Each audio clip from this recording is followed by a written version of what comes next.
Elias, stay with us. Ever heard a place breathe? Not the wind, not the sea. I mean the ground itself, rising and falling, slow and heavy, like something buried deep was still alive. My name's Elias Crane. I'm the gravedigger on this island, the only one foolish enough to stay after dark. Every night, the fog rolls in thick, swallowing the cemetery whole. The air turns cold, and the silence starts to whisper. They say it's just the wind in the grass, but I've heard my name called soft, clear, and close. Sometimes I swear the earth moves beneath my feet, like it's trying to breathe or wake up. I used to think this place was just haunted by the dead. Now I'm starting to believe it's haunted by the living, by everything we buried and tried to forget. And tonight, the graveyard's awake. The fog rolled in thick and relentless, swallowing the island whole each evening like a living shroud. It wasn't just mist, it was a presence, a blanket that softened sounds and blurred outlines until the world beyond the cemetery gates seemed to vanish entirely. I stood at the entrance, the wrought iron gate cold and rusted in my grip. The groan it gave as I pulled it open echoing like a warning in the muted night. My name is Elias Crane, and I am the gravedigger here, the man who tends to the dead on this fog-covered island. The cemetery sprawled before me, a twisted maze of leaning tombstones and unkempt earth, all swallowed by the creeping fog. The ground beneath my boots was spongy with dew and decay, and sometimes, just sometimes, I could swear it breathed, as though the earth itself inhaled and exhaled beneath the mouldering graves. It was late, the hour when the island slipped into its deepest quiet, and the whispers began. They were faint at first, like a breath caught in the wind, barely there, but impossible to ignore. A soft susurration rose from the soil, a murmur that threaded through the fog and wrapped around my senses. And then, unmistakably, I heard it, my name, carried on the cold air, whispered with a voice that was both intimate and alien. Elias, I stiffened, heart hammering against ribs that felt too thin and fragile. The whisper was not a trick of the wind, nor was it the groan of the old trees. It was something else, something alive, something that wanted me. My hands trembled as I looked down at the earth, dark and wet, seeming to pulse faintly beneath the surface. The island had always been a place of solitude, a sanctuary for those who preferred silence and distance. But lately, that solitude had become a cage. I'd left once before, escaping the weight of my past, a mistake that cost my sister Lily her life. But I returned, drawn back by a need to atone, to bury not just bodies but my guilt. The fog thickened, swallowing the edges of the graveyard like a living thing. The whispers grew louder, more insistent, threading through the air and settling into my bones. They were the voices of the dead, restless and bound to this place, but also something darker, something older. The ground was not just soil and stone, it was memory, sorrow, and something that breathed beneath. I lit my lantern, its flickering flame a fragile beacon in the encroaching dark, and began my rounds. Each grave I passed seemed to lean closer, the shadows stretching like fingers eager to touch. The whispers followed me, calling my name, weaving through the fog in a twisted lullaby. My mind drifted to Lily. Her face haunted my dreams, soft features blurred by tears, her laughter a ghost I could never quite catch. I blamed myself for her death, the accident that shattered everything. I had left the island hoping to outrun that guilt, but here it clung to me like the fog, unshakable and cold. The cemetery was more than a resting place. It was a living thing, breathing and whispering, pulling me closer with every step. The whispers promised secrets and perhaps a reckoning. I was trapped between the living and the dead, between memory and madness, standing on the edge of something I could not yet name. And as the night deepened, the fog thickened, and the whispers grew louder, calling me into the darkness. Elias, I took a deep breath, steeling myself against the chill that seeped deeper than the cold air. This was only the beginning. The graveyard was alive, and it had marked me. I tightened my grip on the shovel in my hands and stepped forward, into the breathing earth, and the whispering night. The cold seeped into my bones as I stood among the weathered stones, the fog thick and suffocating around the edges of the cemetery. The night was alive with a soft, almost imperceptible sound whispers that seemed to drift up from the very earth beneath my feet. At first, they were faint, like the distant rustle of leaves or the sigh of wind weaving through the cracked gravestones. But as the minutes passed, the murmurs grew louder, folding into themselves until I could swear I heard my own name spoken clearly within them. Elias, Elias. The voice was a cruel echo, a siren's call that pried open the locked chambers of my mind. I gripped the shovel handle tighter, knuckles whitening, as a cold sweat trickled down my spine. It was the same voice I hadn't dared to hear for years, the voice of my failure, my regret, my loss, my sister Lily. Her laughter once filled this island with light, a warmth that even the harshest winters couldn't extinguish. But all that was gone now, taken in an instant that I still replayed endlessly in the dark corners of my mind. The accident, the moment I could have saved her, but didn't. Or rather, the moment I convinced myself I couldn't. The whispers didn't just murmur my name. They dredged up the fragments of that terrible night, weaving shadows around my memories. I saw her face again, clear and vivid, framed by the dying sun, bright eyes sparkling with innocence, a smile that once made the world seem whole. And then the crash, the sudden silence, the crushing weight of being left behind. I staggered back toward an ancient oak, the bark rough against my trembling hands. The fog curled around me like a living thing, pressing in, soft and suffocating. "Why do you call me?" I whispered into the mist, but the only answer was the echo of my own voice and the relentless whispering beneath the soil. Each night the voices grew bolder, more insistent. It wasn't just the wind or the shifting earth anymore. It was something deliberate, something alive. I began to notice patterns, faint syllables carried on the breeze, whispered secrets that made my skin crawl. The ground beneath me seemed to breathe, exhaling cold words that tugged at the edges of my sanity. Sleep became a stranger. Dreams were haunted by Lily's face, her voice calling me through shadowed corridors of memory and fear. I awoke with the taste of regret thick on my tongue, the whispers bleeding into the dawn, relentless and unforgiving.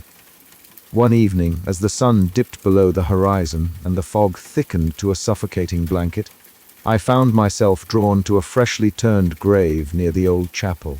The earth pulsed beneath my boots, and I heard it unmistakable, urgent. "Elias, come back." I knelt, fingers brushing the damp soil, heart pounding like a drum in the stillness. The voice was no longer distant. It was close, intimate, a breath on the back of my neck. And with it came the flood of memories I had buried deep the car, the screech of tires, the shattered glass, Lily's small hand slipping from mine into the void. Tears stung my eyes, but I refused to let the darkness claim me. "No," I said aloud, voice raw, "I'm still here. I'm not coming with you." But the whispers didn't relent. They promised release, peace, and an end to the pain. They offered a doorway I was afraid to cross but felt inexorably pulled toward. Back in the cramped confines of my cabin, the only light a faint glow from a battered oil lamp, I sat at the rough wooden table. My hands trembled as I pulled out a sheet of paper, a letter to Lily, to the ghost of my sister who haunted both my waking hours and my dreams. "I'm sorry," I wrote, the words barely legible through the tears. "I never meant to leave you behind. I carry you with me every day. Please forgive me." Outside, the whispers drifted through the cracks in the walls, a chorus of sorrow and longing that refused to be silenced. And I knew, deep down, that this was only the beginning. The echoes of my guilt were alive, breathing beneath the fog, waiting, watching, calling me home. As the candle flickered low, I felt the weight of the island's silence pressing in. The whispers were no longer just echoes of the past. They were a summons, a reminder that some debts could never be paid in full. And the graveyard was patient, its breath steady and cold, ready to claim what it was owed. I closed my eyes, bracing myself for what was to come. And in the distance, through the thickening fog, I heard it again, my name, carried on the breath of the earth itself. Elias. The night held its breath, and I was listening. The door creaked as I pushed it open, stepping into a room that smelled of old paper and damp wood. Mara Voss's study was a chaotic sanctuary of island history books stacked haphazardly, yellowed maps pinned to the walls, and trinkets that looked as though they'd been pulled from the very soil outside.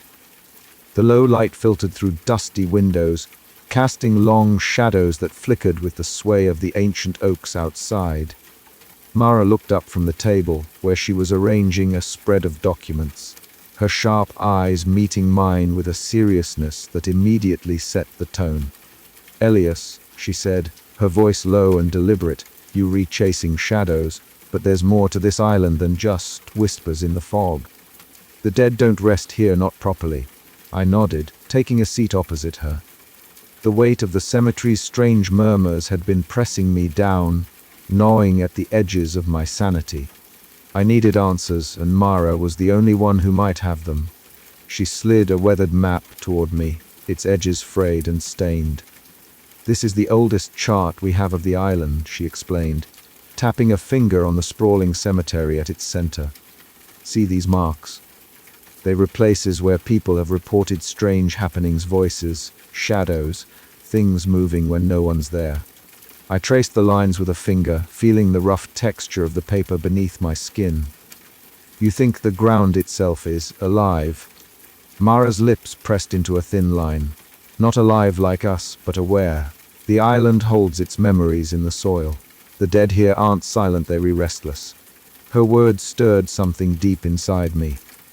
The whispering it heard, faint but persistent, calling my name from beneath the earth, it wasn't just the wind or my imagination. It was something else, something old and terrible. She pulled an ancient leather-bound book toward me, opening it to pages filled with faded script and crude illustrations. "Our ancestors believed the island was cursed," she said, "that the spirits of those lost to tragedy and violence refused to move on. Over time, their sorrow and rage fused into something dark, something that feeds on guilt and fear." The idea sent a chill down my spine.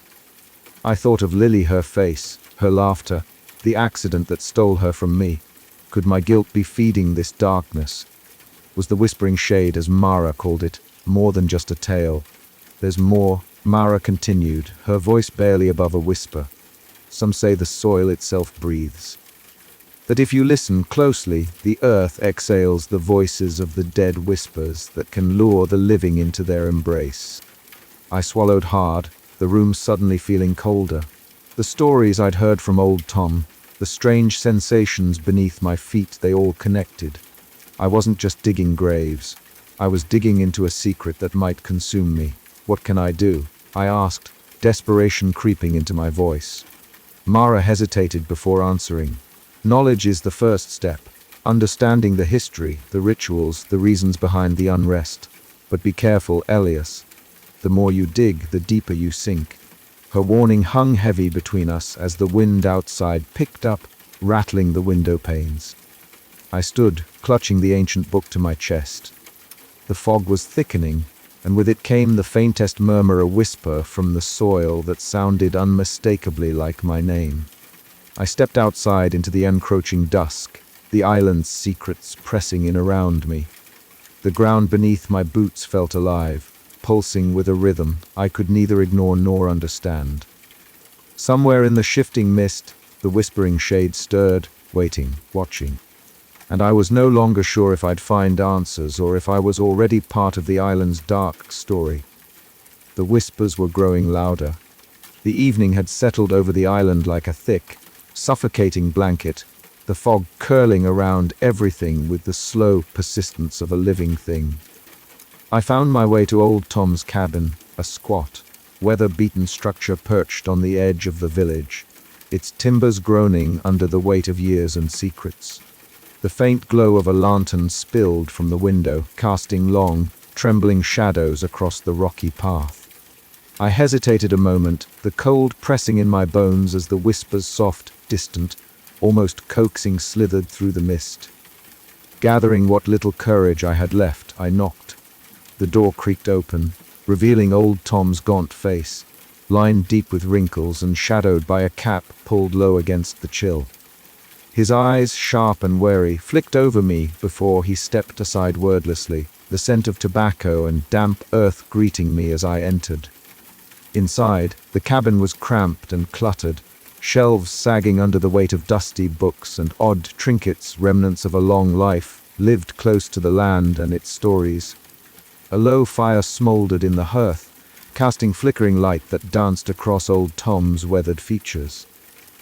"You shouldn't be out here after dark," he muttered, his voice rough like gravel, especially not with the fog thickening.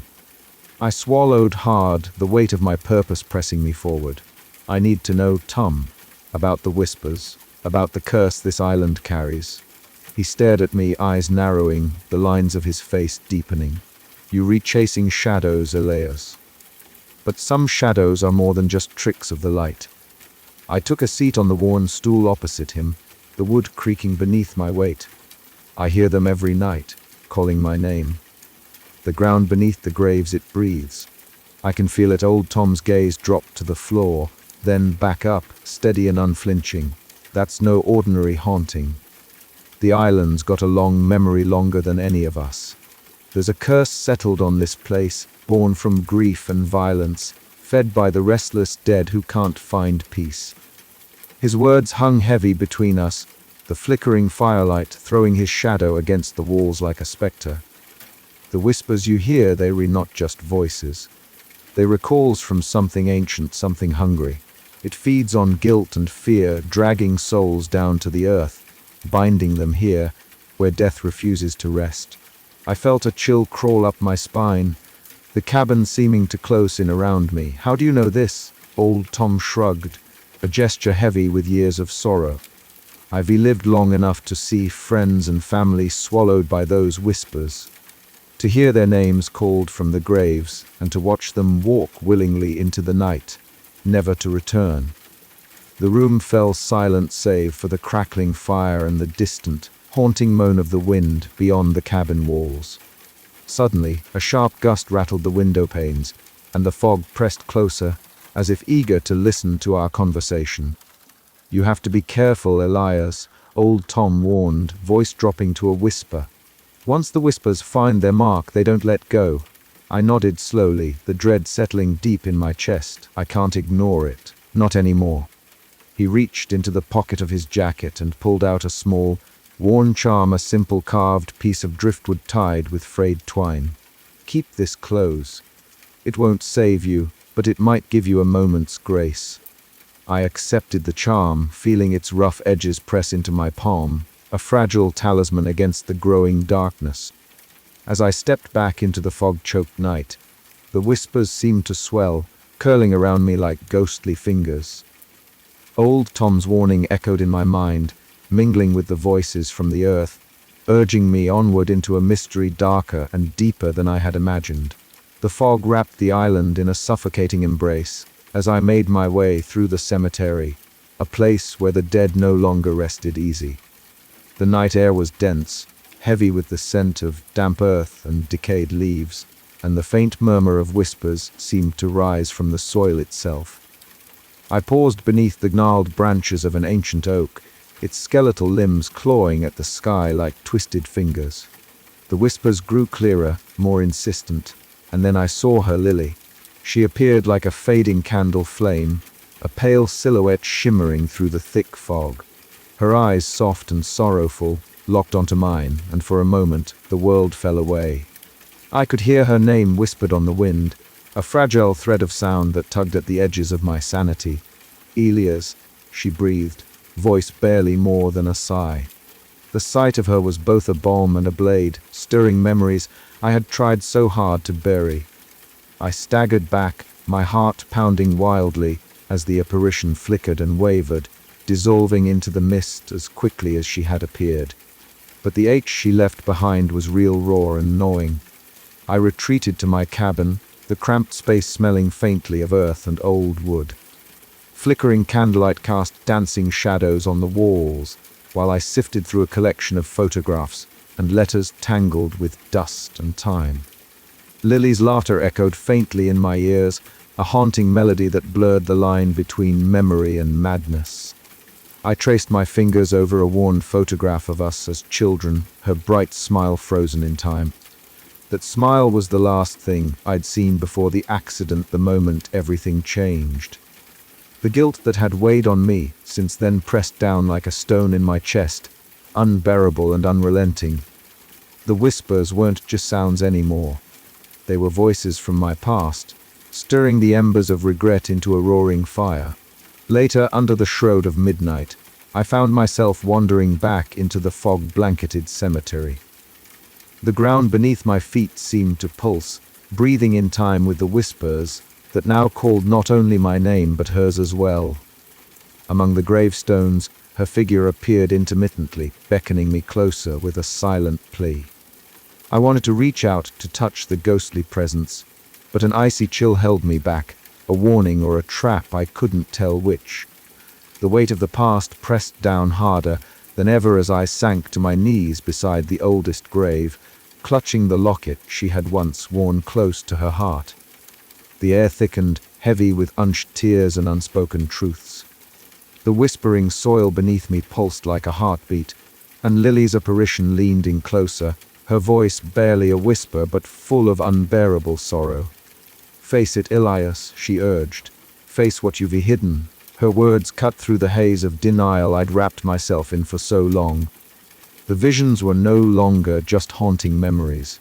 They were a summons, a challenge from the restless dead, and the malevolent force that fed on my guilt.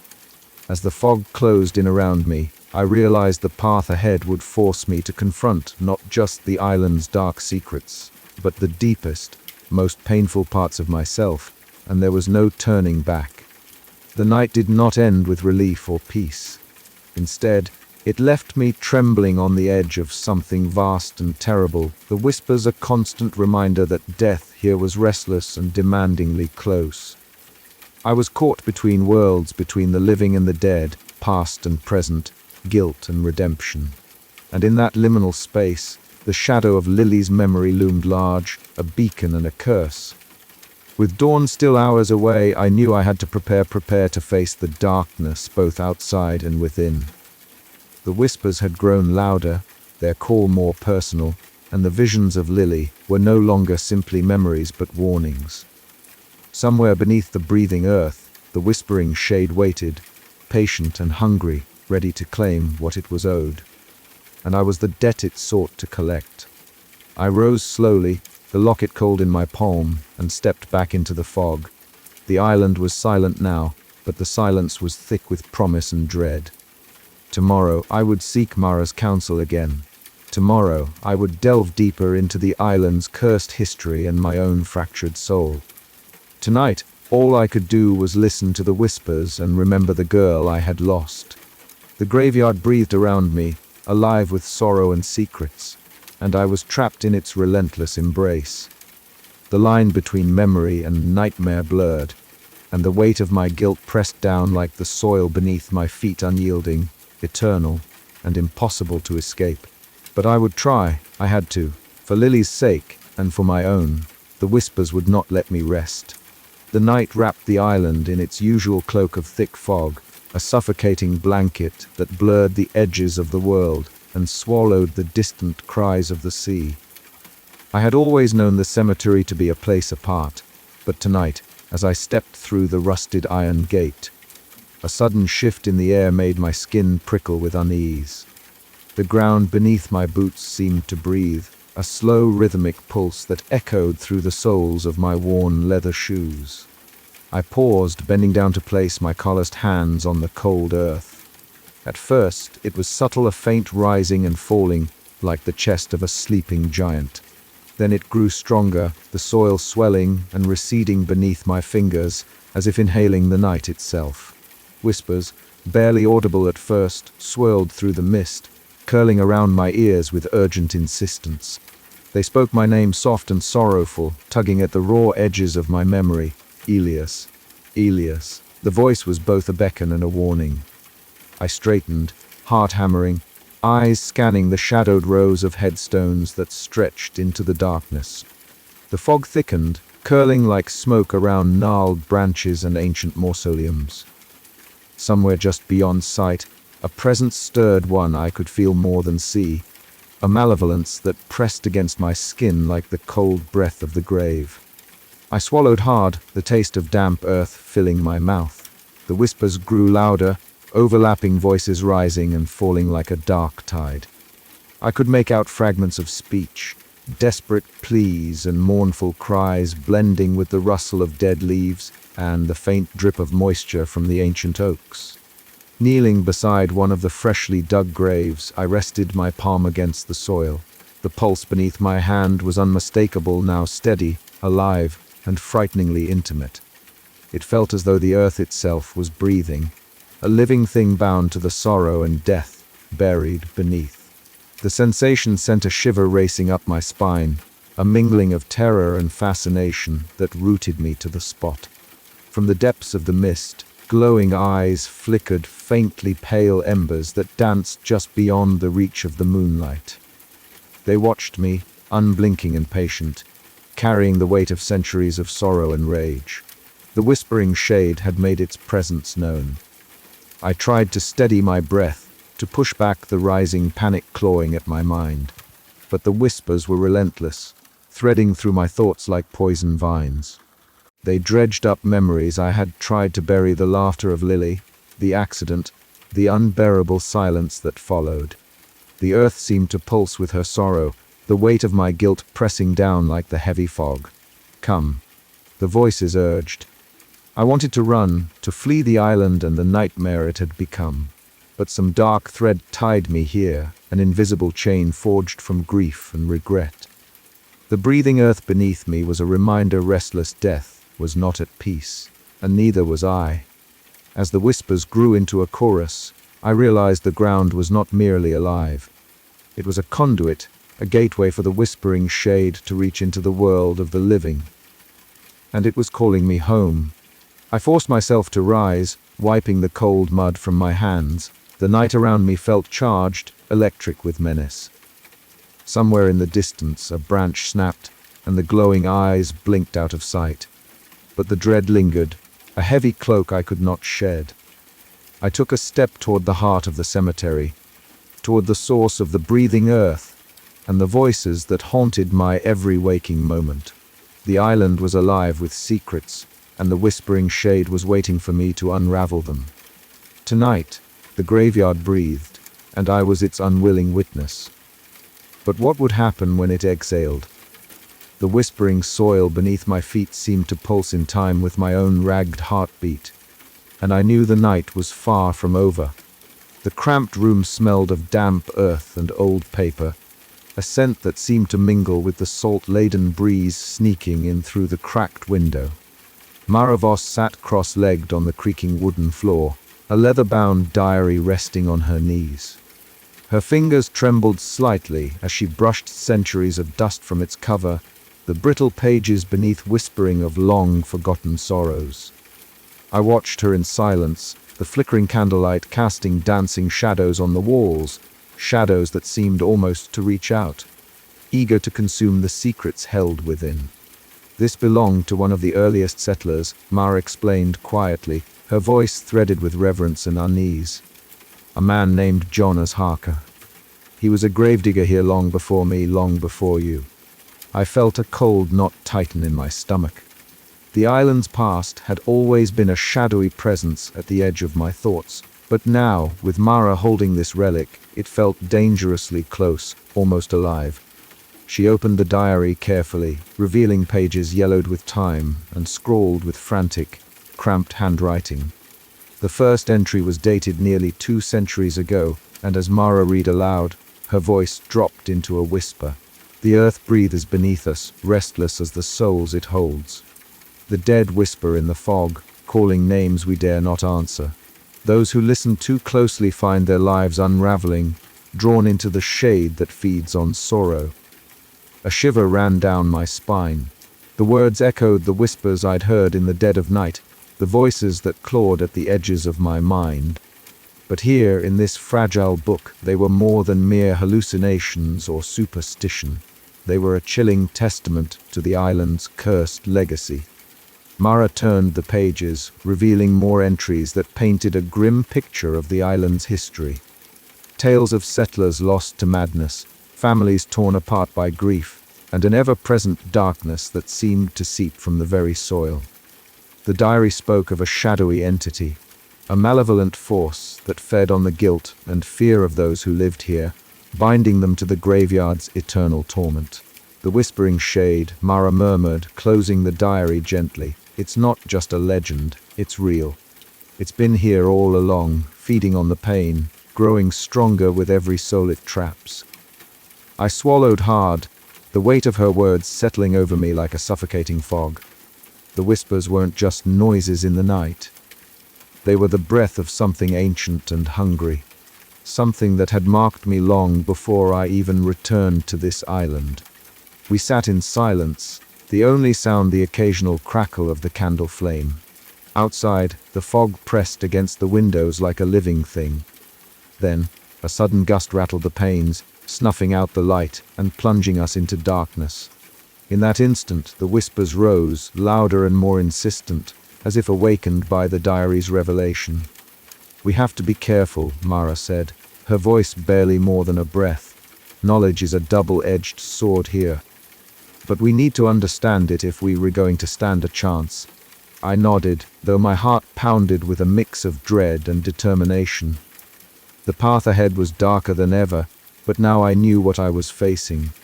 The whispering shade was no mere ghost, it was a force born of centuries of pain, bound to this place and to me. As the night deepened and the fog thickened outside, I clutched the diary, a fragile link to the past and a beacon that might just lead me through the suffocating shadows. Whatever awaited, I was no longer walking blind into the graveyard's breath. I was ready to confront the whispers and the truth they carried. But as the candle's glow vanished and the whispers grew, a question gnawed at the edges of my mind. Could I survive the shadows I was about to face? Or was I already too far gone?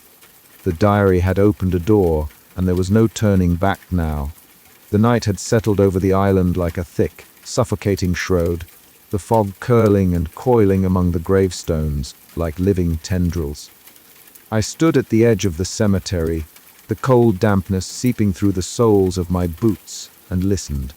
The world was unnervingly silent, save for the occasional rustle of dead leaves skittering across the cracked stone markers and the distant crash of waves against the rocky shore. My breath came out in shallow puffs, the rhythm broken by an unease that had taken root deep inside me. For weeks now, the whispers had been growing stronger, soft, indecipherable murmurs that seemed to rise from the very earth beneath my feet. But this night was different. As I stood alone, the fog wrapped around me like a suffocating blanket, and then I heard it, clear as a bell, cutting through the silence with haunting precision, "Elias."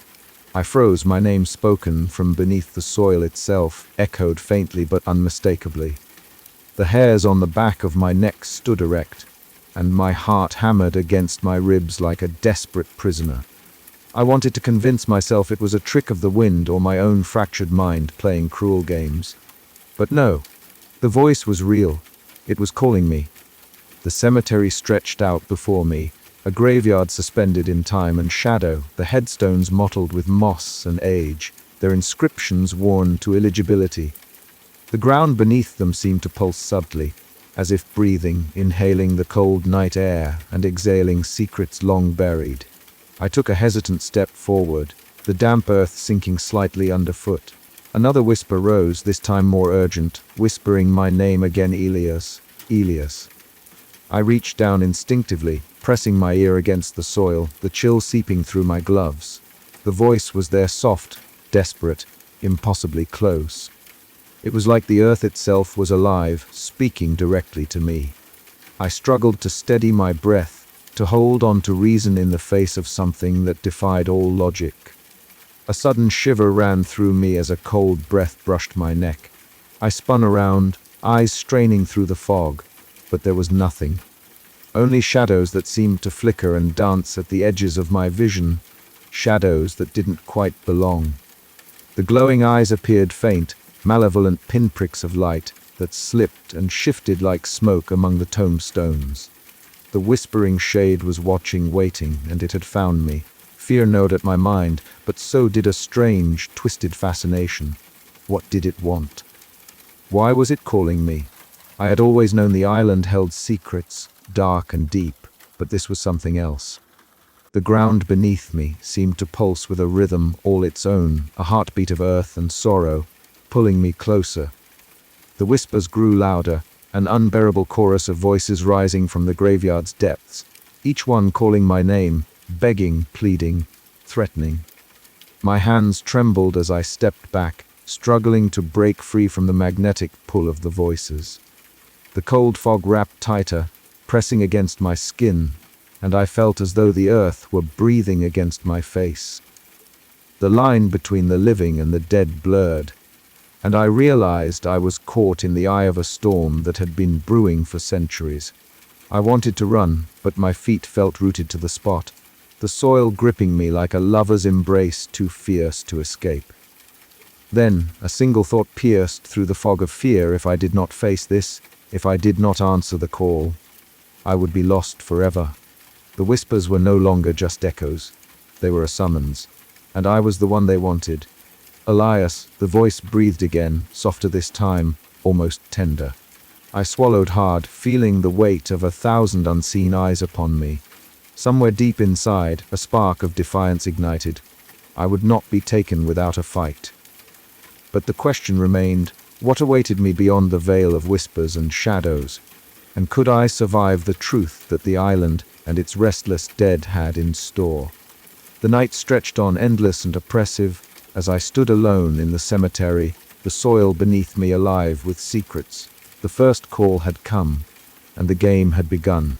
The air in Mara's study was thick with dust and the scent of aged paper, a tangible weight that pressed down on me as I stepped inside. Books teetered in unsteady piles, their cracked spines whispering secrets of a past long buried in the island's soil. Mara stood by a battered wooden table, her sharp eyes flickering with a mixture of urgency and exhaustion. She motioned me closer, her voice dropping to a hushed tone as if the very walls might listen. Elias, she began, these restless souls you feel, they were not just echoes from the past. They're retethered here, bound by grief, by violence, by the unresolved pain of lives cut short. Their suffering feeds the shade. It grows stronger with every heartbeat of sorrow. I swallowed hard, the weight of her words settling over me like the fog that clung to the island each night. The whispers I'd been hearing weren't random murmurs. They were cries from the trapped dead. Their anguish was a current pulling me further into the darkness. Outside, the cemetery lay shrouded in thick mist, the silhouettes of crooked headstones emerging like specters in the gloom. I found myself drawn to a freshly dug grave, the earth still loose and trembling beneath my feet. A faint, sorrowful cry brushed against my ears, barely audible but unmistakably human. My skin prickled as if invisible fingers traced down my spine, cold and insistent. Very restless, I confessed, my voice barely more than a whisper, and their pain it's alive. Mara nodded solemnly, stepping beside me. This island holds more than just memories. It holds their souls captive. The shade feeds on them, on your guilt, on all the pain bound here. It's an ancient force born from centuries of tragedy. A sudden gust swept through the cemetery, rattling the leaves and carrying with it a chorus of faint voices. Shadows flickered at the edge of my vision, shapes that melted into the fog like ink dissolving in water.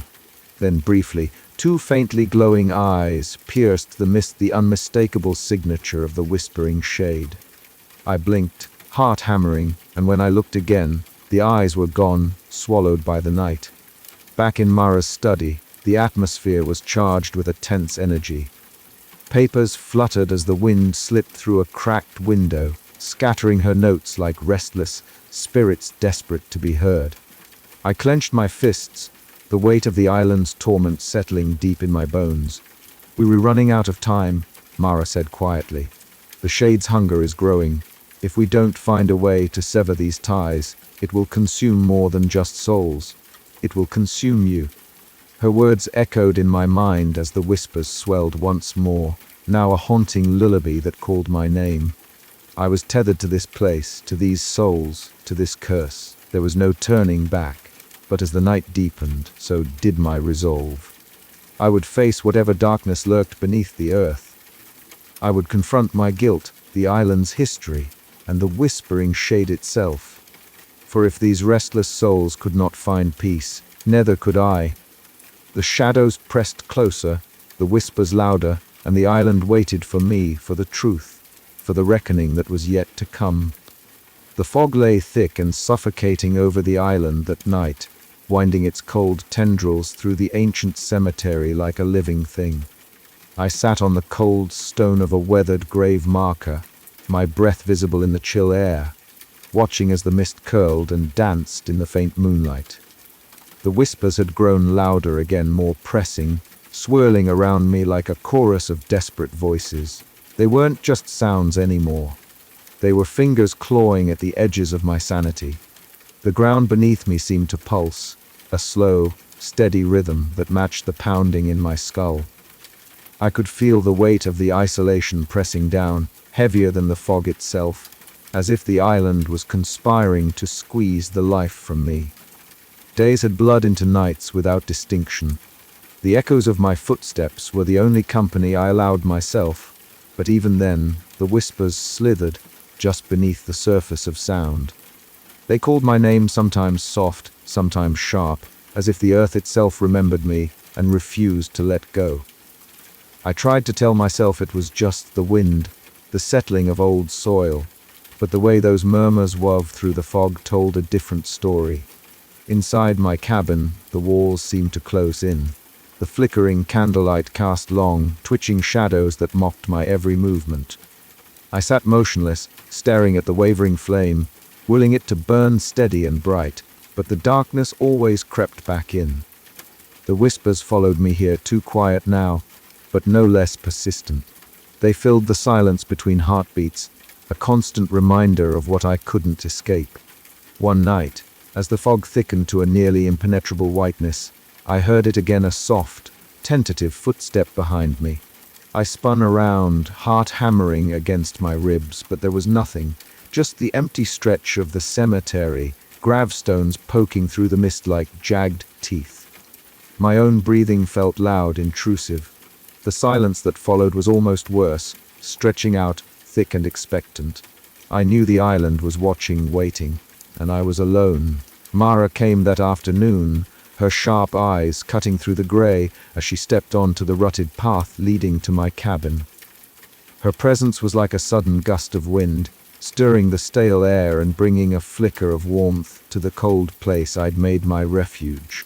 She didn't ask how I was. We both knew the answer. Instead, she brought news and a quiet determination that I envied. Her steady voice was a tether, pulling me back from the edge of the abyss, even if only for a moment. "You can't let it consume you, Elias," she said, her gaze unwavering. "This island has a way of twisting minds, but you re stronger than it." I wanted to believe her. I clung to that hope like a drowning man to driftwood. But the whispers had other plans. They curled around my thoughts, drowning out reason, filling me with shadows and doubt. I found myself speaking aloud in the dark, as if the dead might answer, as if their voices could ease the ache inside. "Why won't you leave me be?" I whispered one night, voice raw and cracked. "What do you want from me?" No answer came, only the soft rustling of leaves and the distant call of a night bird. Yet the ground beneath the cabin shifted imperceptibly, as if listening. Days blurred. I became a ghost in my own life, drifting through the cemetery with hollow eyes and shaking hands. The people on the island kept their distance now, whispers of my unraveling spreading like wildfire. Mara was the only constant, the only one who refused to abandon me. She brought books, old rituals, stories of the settlers who had first cursed this land with their violence and sorrow. But knowledge was a fragile shield against the creeping madness. One evening, as the sun dipped below the horizon, painting the sky in bruised purples and reds, I sat near the oldest part of the cemetery. The whispers rose in a crescendo, voices overlapping in a cacophony of grief and accusation. I pressed my hands to the cold earth, willing myself to listen not with fear, but with understanding. The ground trembled beneath me, and for a moment, I felt connected to the dead, to the island, to the terrible force that fed on our guilt. Mara's voice broke through the storm of sound. "You are not alone, Elias. You have to fight this." But the fight was wearing thin. The isolation was a cage tightening around my ribs, the whispers a chorus that would never cease. I realized then that the real battle was not with the shade or the dead, but with the parts of myself I wanted to bury forever. And as the fog swallowed the last light of day, I knew the whispers were waiting for me to give in. Waiting for me to become one with the graveyard that breathed in the dead of night. The island held its breath, and so did I. The fog had thickened by the time I made my way back to the farthest edge of the cemetery, where the oldest graves leaned crooked against time and decay. The damp, salty air clung to my skin, and each breath tasted faintly of earth and rot. Moonlight struggled to penetrate the mist, casting ghostly silver hues that flickered over the tombstones like restless spirits themselves. My boots sank slightly into the soggy ground, a muted squelch echoing softly in the stillness. I paused, staring out into the swirling grey void, the whispers having faded to a low murmur that hummed beneath the sound of the night. My name felt like a fragile thread woven through the dark fabric of the island's breath, fragile yet persistent. Then, from the corner of my eye, movement stirred. A shadow shifted, not cast by the moon or any earthly thing, but something fluid and unnatural, melting into the fog like smoke caught in a slow wind. I blinked hard, heart hammering, convinced it was a trick of the mist or my mind playing cruel games. But the shadows did not retreat. Instead, they gathered, curling and unfurling like dark tendrils with no clear form. Within the swirling darkness, twin points of faintly glowing eyes emerged, cold, unblinking, and filled with a depth of ancient malice that sent a shiver racing down my spine. The whispering shade had revealed itself, not as a mere ghostly apparition, but as an entity alive with hunger and spite. It was no longer a whisper, no longer just a voice in the soil, it was a presence that watched and waited, its gaze weighing down on me like the weight of the island's collective sorrow. I tried to steady my breath, feeling the cold bite of fear coil in my gut. My hands clenched into fists, nails biting into the palms, grounding me against the rising tide of panic. The air grew colder still, and the whispers swelled into a chorus of fragmented voices, rising and falling like the tide, threading through the fog with a chilling clarity. They spoke not only my name, but the names of those long dead, their anguish palpable, pressing in from all sides. A sudden gust tore through the cemetery, stirring dry leaves and rattling loose branches. The mist twisted into writhing shapes, as if the very air was alive with the shade's hunger. I took a step back, but the glowing eyes tracked me relentlessly, unyielding and eternal. The ground beneath my feet seemed to pulse faintly, breathing in rhythm with the whispers, as if the earth itself was a living thing. The realization hit me with a crushing weight. The shade fed on guilt, on sorrow, on the unresolved pain that lingered in the bones of the island and its people. It was a predator that thrived on the living's torment, dragging them ever closer to the grave with each whispered call. I swallowed hard and forced myself to move, turning away from the shadows and retreating toward the old chapel that stood near the cemetery's heart. Its stone walls were cracked and worn, windows shattered by time and storm, but it was the only shelter I could think of. As I crossed the worn path, the glowing eyes followed from the mist, flickering in and out like dying embers. Inside, the chapel was cold and silent, the air thick with dust and the faint scent of mildew. My footsteps echoed hollowly as I found a broken pew to sit on, my hands trembling as I tried to steady my racing heart. Outside, the whispers continued, a relentless susurrus that seeped through the crumbling walls, promising that the shade would not rest until it had claimed me. I closed my eyes, trying to summon strength from the memories of Mara's words, the knowledge of the island's cursed history, and the fragile hope that somewhere in the darkness, a way to break the cycle still existed. But in that moment, surrounded by shadows and whispers, I felt the full weight of my isolation and the terrible truth that the boundary between life and death here was not a line but a haze, shifting and treacherous. The shade was waiting, patient and eternal, and I was running out of time. As the night deepened, so did the shadows. The glowing eyes faded into the fog, but their menace lingered, a promise that the next encounter would come, and soon. I had glimpsed the true face of the darkness that haunted this island. Now I had to find a way to face it, or be swallowed whole. But even as I resolved to fight, a whisper curled in my ear, soft, insistent, and chilling in its intimacy. Elias. The name was no longer just a call. It was a summons, and the graveyard was breathing, waiting for me to answer. The night air was thick and heavy, the kind of oppressive stillness that seemed to swallow sound whole. The fog, a persistent shroud, curled around the tombstones like spectral fingers, damp and cold. I followed Mara down the wending path between the graves, her footsteps soft on the earth, her face set with grim determination. "This is the heart of it," she whispered, pausing beneath the twisted branches of an ancient oak that stood sentinel over the oldest part of the cemetery. "If the whispers have a source, it's here." The moon was hidden behind a curtain of clouds, casting the island into near darkness. I could barely make out the shapes of the gravestones, their marble faces mottled with time and moss. The silence was broken only by the distant, hollow sighs of the sea and the faint rustle of dead leaves stirred by a cold breeze. Mara reached into her satchel and pulled out a small bundle wrapped in worn cloth. Unfolding it, she revealed a collection of herbs, sage, rosemary, and a handful of salt crystals.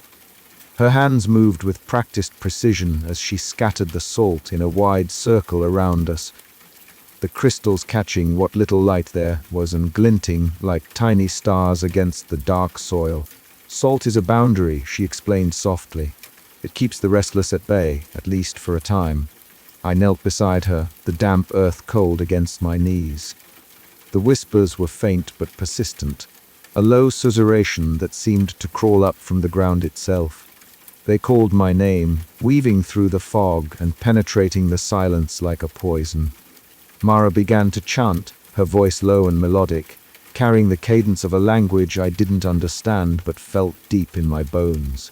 Her words rose and fell like waves, drawing invisible lines in the air, binding and shielding us. As she chanted, I felt the atmosphere shift.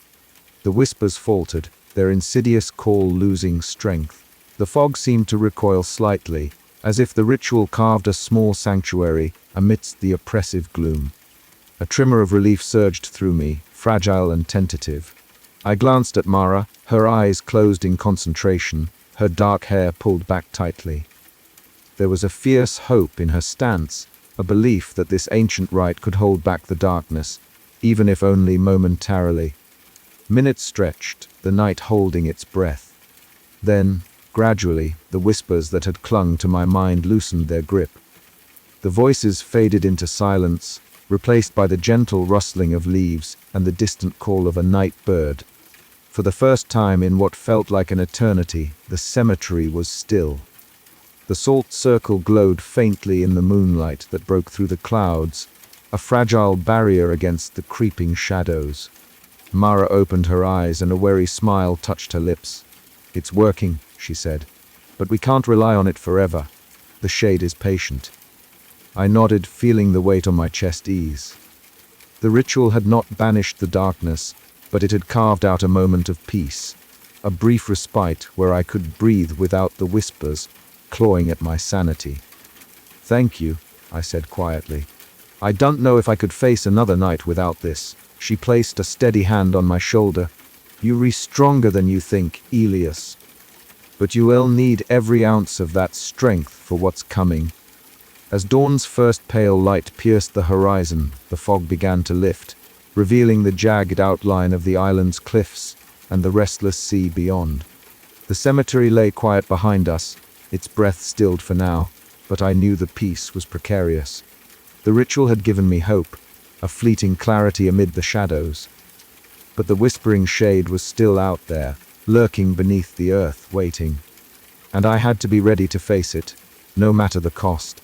With Mara by my side and the salt circle etched in the soil, I took a deep breath and stepped forward.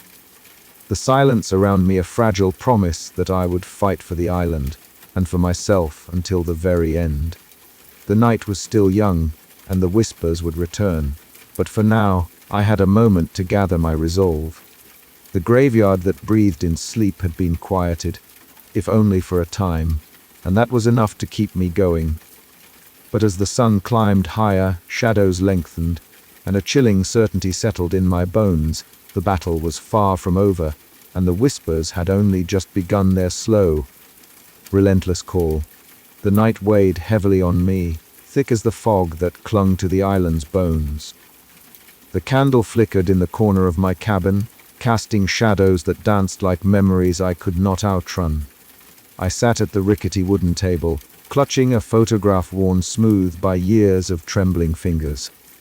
It was Lily, her face frozen in time, innocent and fragile, the kind of smile that could cleave your heart in two. I traced the edges of the picture, my breath shallow and ragged.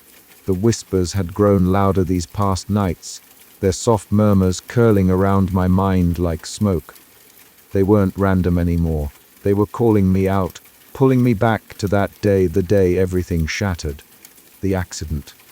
I closed my eyes, and the room dissolved into the past. I was there standing by the cliff's edge, the wind howling like a banshee through the gnarled branches.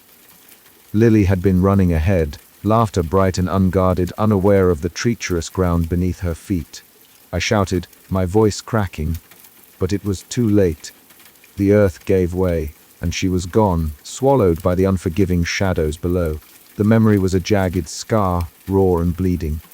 I had blamed myself for years, the words I never said, the steps I never took. The whispers echoed her name, a cruel reminder of my failure. I was the gravedigger, but I had buried more than just bodies. I had buried my own soul beneath layers of regret. A sudden coldness brushed my neck, and I turned sharply. There she was, Lily, not in flesh, but a wraith of light and sorrow. Her eyes, deep pools of silent accusation, met mine. She didn't speak, but her presence was a scream I couldn't ignore. Elias, the whispers breathed, threading through the cracks in the walls and seeping from the earth beneath my feet. I staggered back, heart hammering. The boundary between past and present, life and death, was dissolving.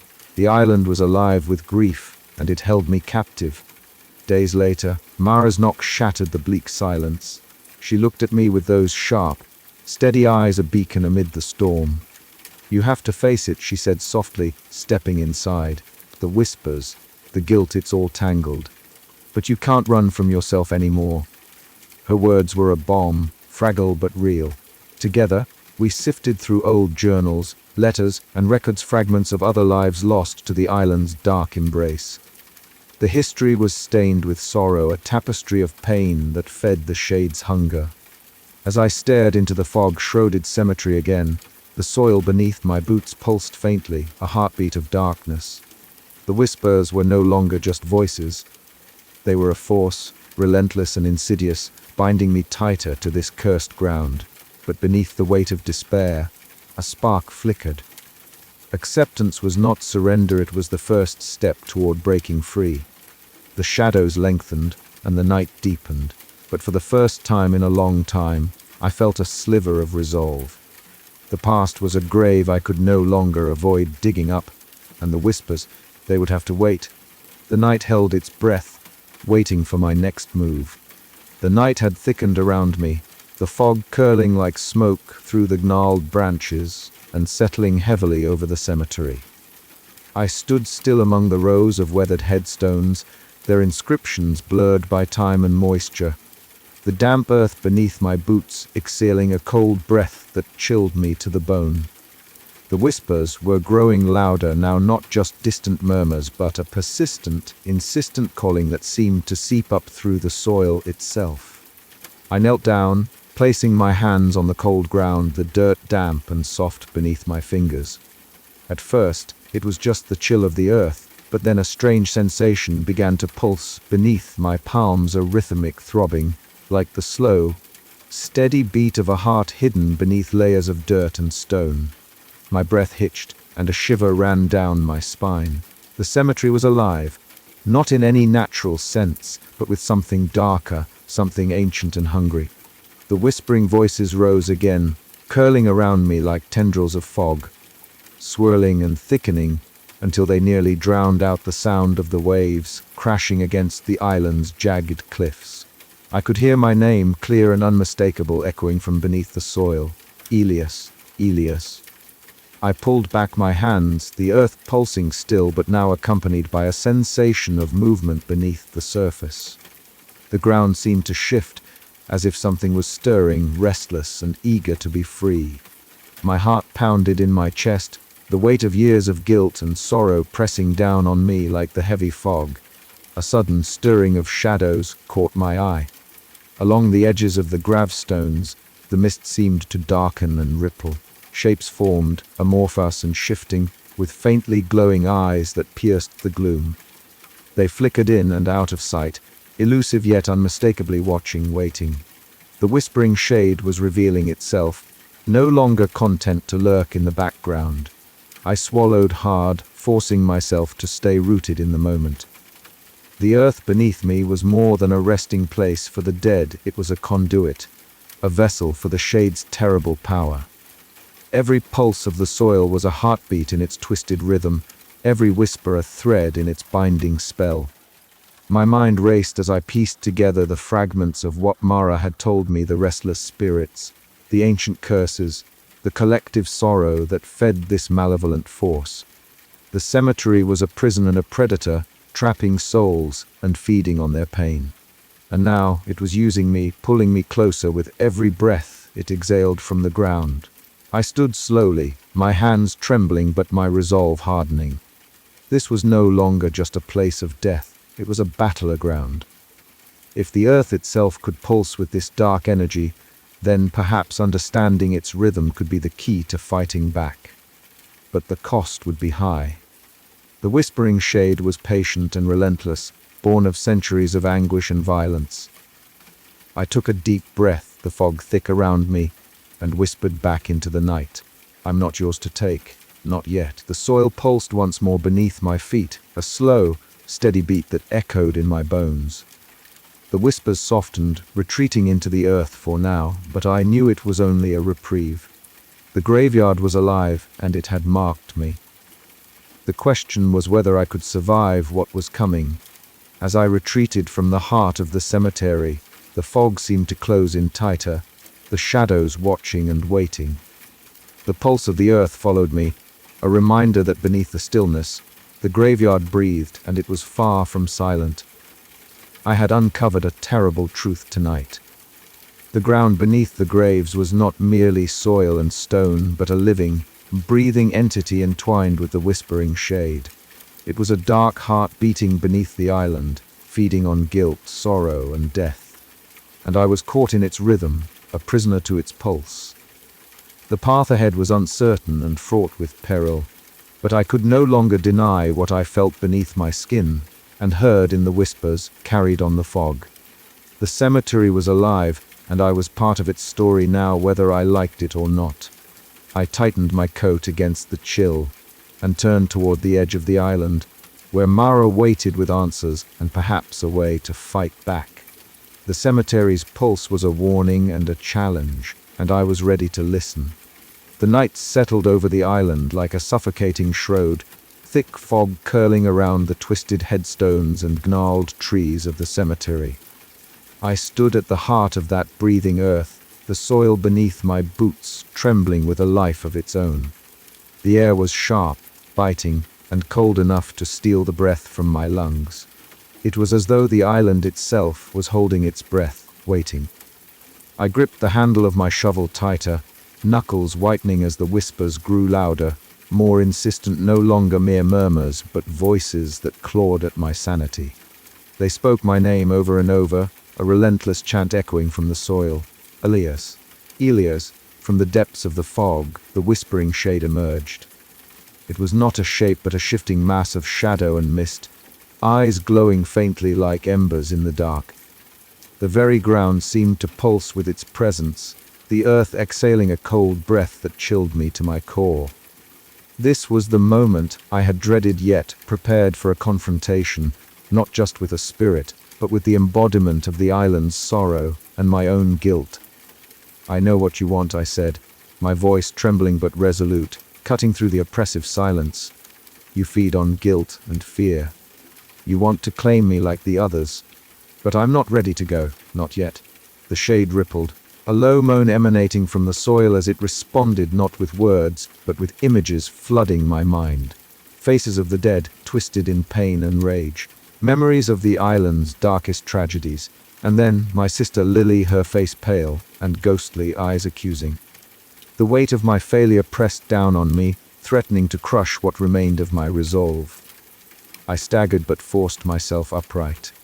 "I'm not your prisoner," I whispered, swallowing the bitter taste of despair. "There has to be another way." The shade's eyes glowed brighter, the shadows swirling faster, suffocating the light around me. The whispers morphed into a cacophony of voices, each a fragment of sorrow and rage, pulling at the threads of my mind. But I clung to the shovel, the cold metal, a reminder of the life I still held on to.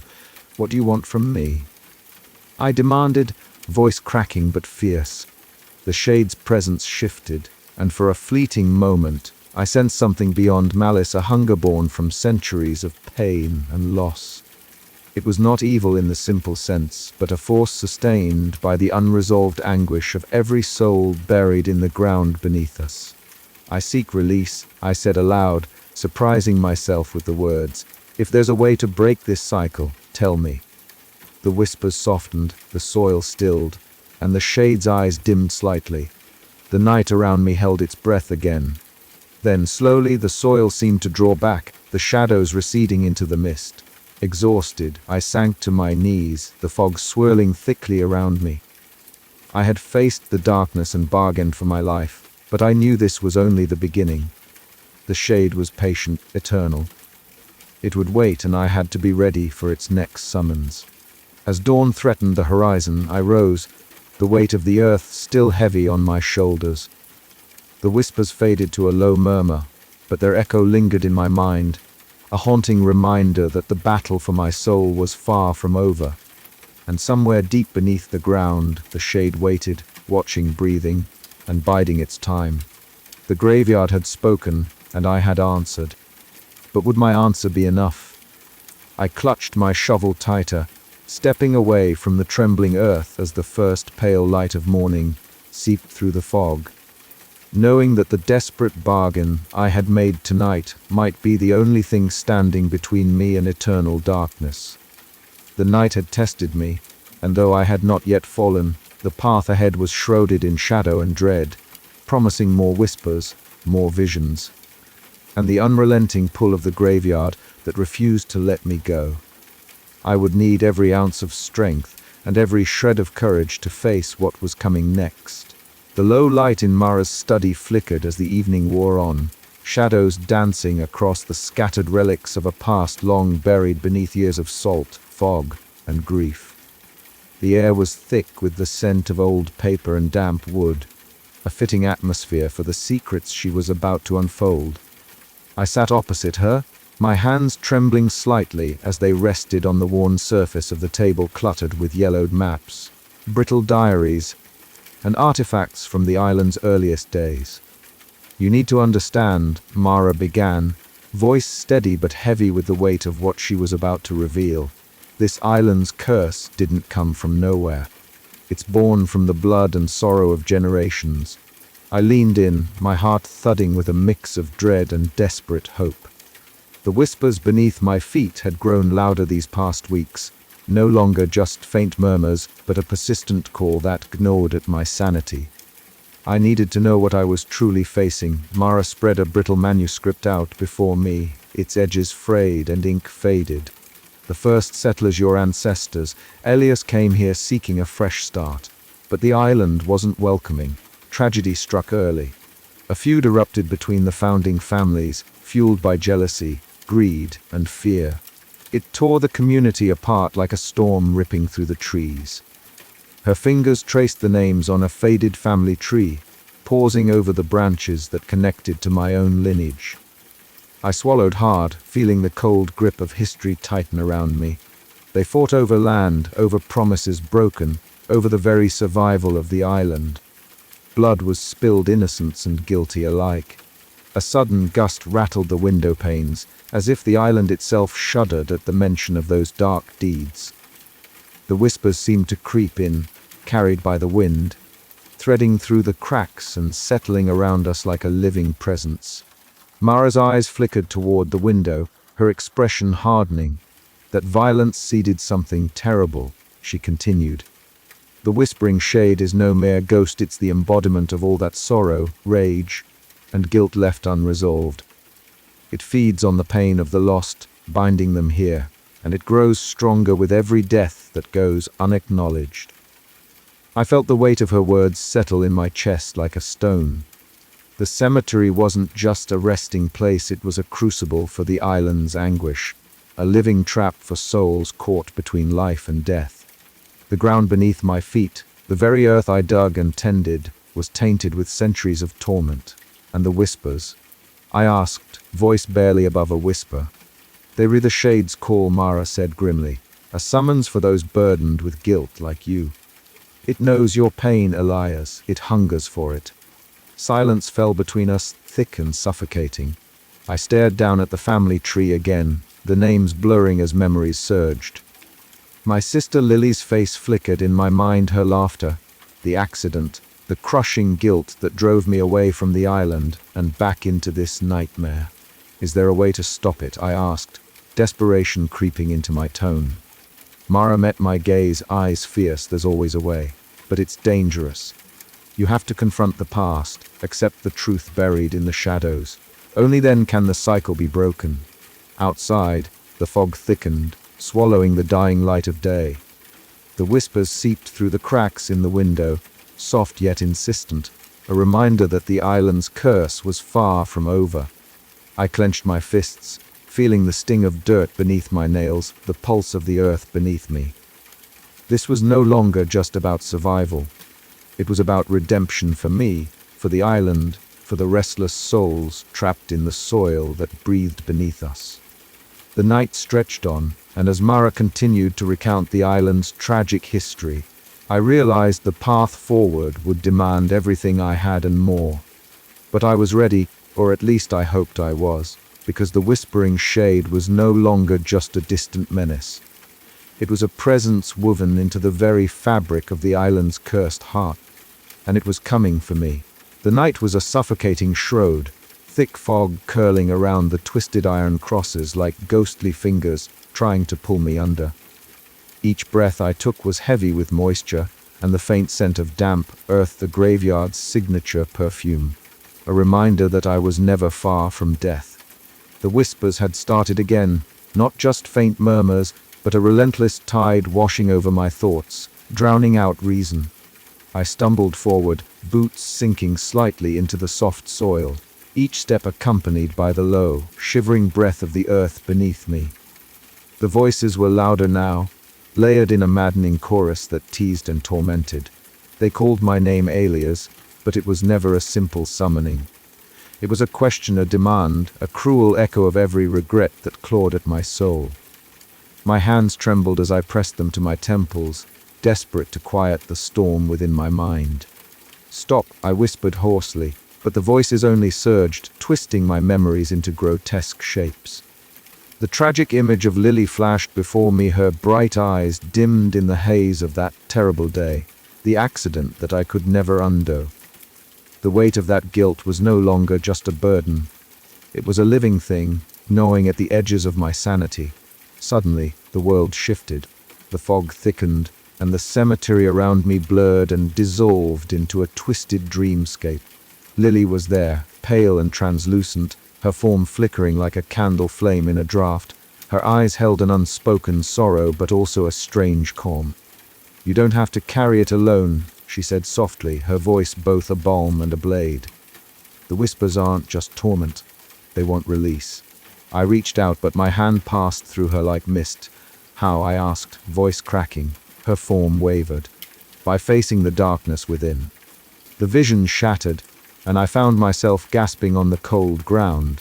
The whispers, now a sinister hiss crawling through the soil. From the shadows, the whispering shade emerged, its amorphous form shifting with the fog, eyes glowing faintly like dying embers.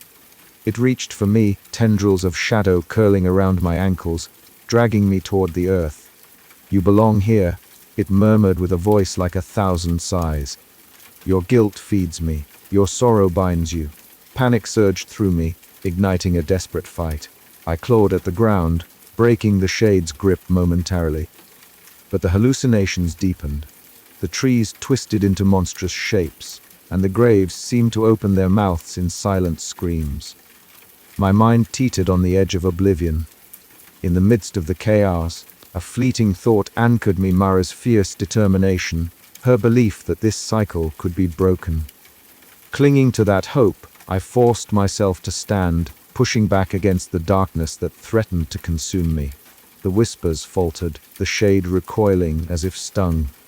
For a moment, silence reigned, broken only by my ragged breathing and the distant crashing of waves against the rocky shore. But I knew this was only the beginning. My mind was fractured, my soul bruised, and the night was far from over. The battle for my sanity had just begun, and the shadows were patient. I had to find a way back from this brink or be lost forever to the graveyard that breathed in sleep. And as I stumbled away from the abyss, the whispers softened. But the dread remained, a dark promise that the shade was waiting, watching, and hungry still. The night was thick with fog, a suffocating blanket that pressed against the small windows of Mara's study. Shelves heaved under the weight of dusty books and brittle papers, their contents whispering secrets of the island's grim past. The flickering lantern cast dancing shadows across Mara's stern face, her sharp eyes scanning a faded manuscript as I leaned close, desperate to absorb every fragment of knowledge. "This passage," she said quietly, "speaks of an old right one meant to calm restless spirits and sever the bonds they cling to. It's fragile, but it might give you the strength you need." I nodded, swallowing the lump in my throat. The whispers had grown relentless again, gnawing at the edges of my sanity. But here, with Mara's steady presence, I felt a fragile thread of hope. "I can't do this alone," I admitted. "The shadows, they press in harder each night." Her gaze softened. "You're not alone. We'll face this together." Later, beneath a hooded sky veiled in swirling mist, I found myself standing among the tombstones, the cold earth beneath my boots whispering faintly, calling my name. The wind tangled through the gnarled branches overhead, carrying the scent of damp soil and decayed leaves. My voice broke the silence as I whispered, "Lily," into the night. The name hung between the gravestones, a fragile bridge between past and present, life and death. The murmurs rose in response, but I clenched my fists, grounding myself in the moment. "Not tonight," I vowed. Back at Mara's cottage, the air was thick with the scent of burning herbs. She chanted softly, weaving old island words into the night air while circling a small fire. Her voice was a steady anchor amid the storm raging inside me. Watching her, I felt a flicker of calm ignite within the chaos, a spark of defiance against the creeping darkness. When the ritual ended, silence settled like a balm. For the first time in days, the shadows seemed to retreat, the oppressive weight lifting, just enough to breathe. I returned to my Spartan room, the shadows lingering but less hostile. I sat on the edge of the bed, hands trembling but heart steadied by the knowledge that I was not yet lost. The graveyard still whispered, still waited, but so did I tonight. The fight was not over, but for the first time, I believed I had a chance. And as sleep edged closer, the fog outside thickened, curling tendrils brushing the window pane like spectral fingers, reminders that the battle for my soul was only just beginning. The night had thickened into a suffocating cloak of fog that seemed to swallow every shadow, every whisper, every breath. I stood at the edge of the cemetery, my boots sinking slightly into the damp earth that pulsed beneath me like a living heart. The ground exhaled again, faint, almost inaudible at first, but unmistakably calling my name. Elias, Elias. The voice was a rasp, as if dragged from the depths of a long-forgotten grave, curling through the mist like a spectral serpent. The air tasted of decay and damp moss, and I could feel the weight of the island pressing down on me with every labored breath. Mara was beside me, her sharp eyes scanning the shifting shadows that clung to the gnarled trees lining the cemetery's perimeter. "It's getting worse," she whispered, her voice taut with urgency. "The shade is growing stronger." I nodded, swallowing the lump forming in my throat. The whispering shade was no longer content to murmur from the earth's depths. It was manifesting with a force that twisted the very fabric of this cursed place. The restless dead stirred beneath the soil, their sorrow and rage bubbling to the surface like oil slicks on water. A sudden tremor ran through the ground, subtle at first but building steadily until the earth beneath us seemed to breathe with sinister life. I pressed my palms against the cold stone of an ancient headstone, feeling it vibrate beneath my touch. The whispering voices swelled into a chorus, fragmented, anguished, desperate, a symphony of torment that clawed at the edges of my sanity. "We need to act," Mara said, her eyes reflecting the faint glow of lantern light. "If the shade feeds on guilt and fear, then we must find a way to starve it." I looked away from her, focusing instead on the shifting fog, where shapes began to coalesce, the restless spirits of the island rising from their shallow graves, their forms indistinct yet filled with palpable misery. Their eyes, hollow and glassy, met mine briefly before they drifted like ghosts in the wind. The whispering shade took shape, a shifting mass of darkness with eyes glowing faintly like embers in a dying fire. It weaved through the tombstones, its presence chilling the air, sucking warmth and hope from the night. A low growl resonated in my chest, an ancient fear igniting a primal urge to flee. "You can't run from this," Mara said, catching my gaze. "You rebound to this island, to this cemetery. But together, we might find a way to end its hunger." My mind reeled with memories, Lily's face shattered by that terrible accident, the endless nights haunted by whispered regrets. The shade fed on these fragments of my broken soul, weaving them into its dark tapestry. But Mara's words lit a fragile ember of hope amidst the encroaching darkness. Thunder rolled in the distance, a storm gathering beyond the horizon, its breath stirring the skeletal branches above us. The wind carried the whispers, now a roaring tide of sorrow and warning.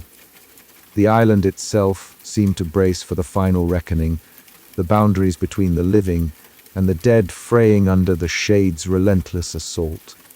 I tightened my grip on the shovel I carried, a tool of death and survival, and took a step forward into the swirling mist. Mara followed close behind, her steady presence a bulwark against the rising tide of fear that threatened to consume me. The gathering storm was not just in the sky, but in the soil beneath my feet and the shadows that danced with malevolent will. The whispering shade was calling me home, to a fate I had long dreaded but could no longer deny. The battle for my soul, for the island's redemption, was about to begin. And in that moment, with the cold fog wrapping around us like a shroud, I knew there was no turning back. The night air was thick with fog, damp and cold, seeping into my bones as I made my way through the cemetery's twisted paths. Every step felt heavier than the last, as though the ground itself resisted my presence. The whispers had grown louder over the past weeks, no longer faint murmurs, but urgent calls curling from beneath the soil, threading through the mist like invisible fingers. Tonight they were relentless. I paused beside a freshly turned grave, the earth still soft and warm beneath my boots. The name etched on the weathered headstone caught the moonlight, one of the island's forgotten souls. The whispers swelled around me, a chorus of voices both plaintive and accusing. I pressed my hands to my ears, but the sound only penetrated deeper, burrowing into my mind.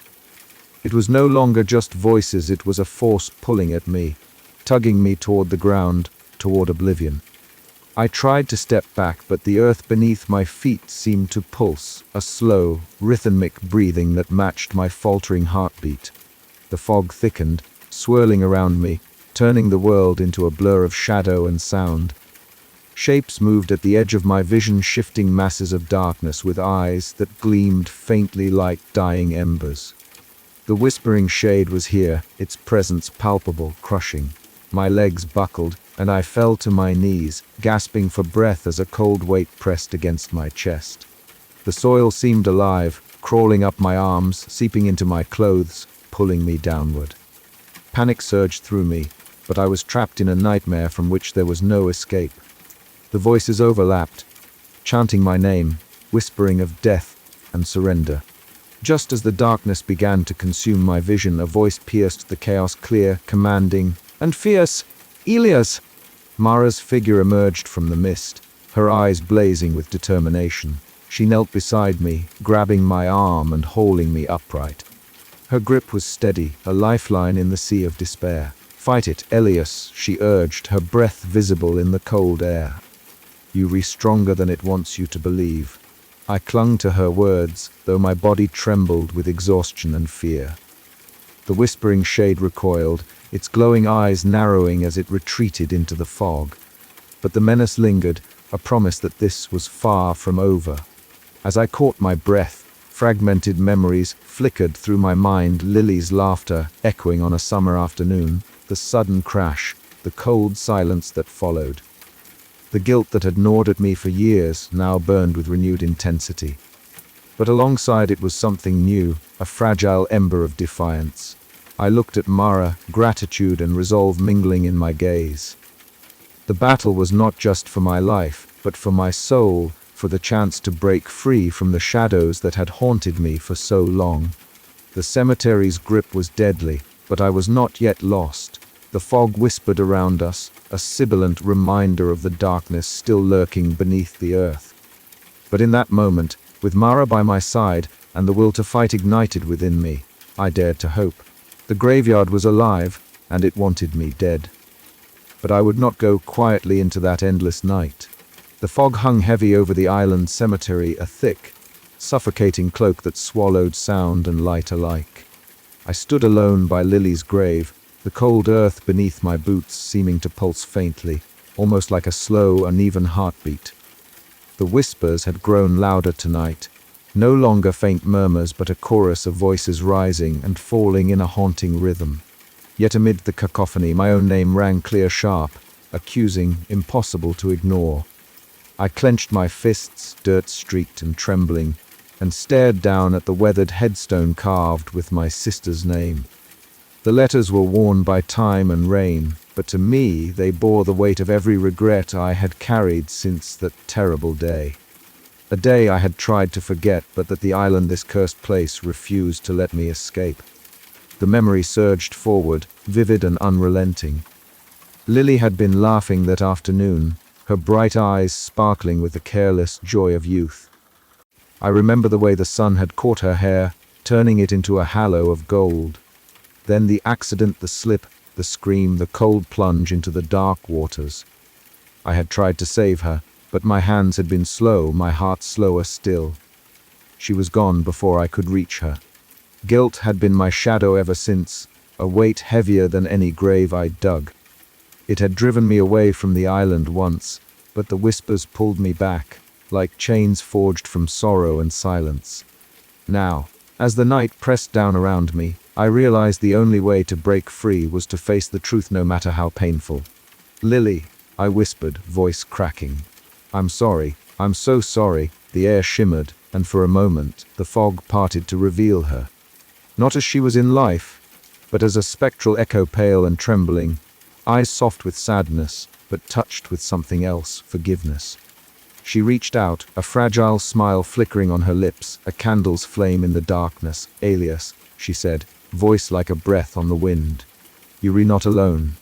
Tears blurred my vision as the whispers swelled, some voices turning gentle, almost soothing. The ground beneath me no longer felt like a trap, but a passage one I had to walk to find peace. I spoke again, this time not just the words of regret, but of acceptance. I was scared. I was selfish. But I want to make this right. Help me. The whispering shade stirred, its presence looming like a suffocating fog, but the chains around my heart began to loosen.